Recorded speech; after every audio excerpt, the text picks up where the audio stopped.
In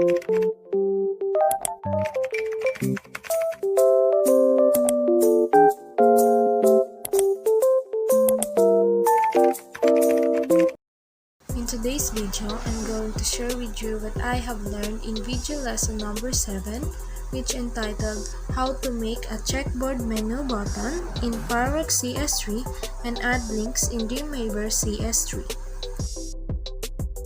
The 7th video lesson demonstrated how to make a checkboard menu button in Fireworks CS3 and add links in DREAMWEAVER CS3.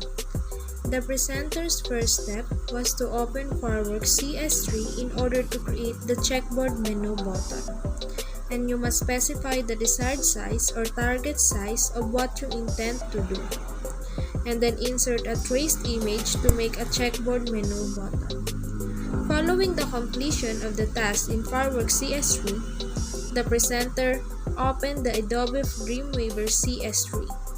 The presenter used Adobe DreamWeaver to link to the required content in traced image. That's all. Thank you.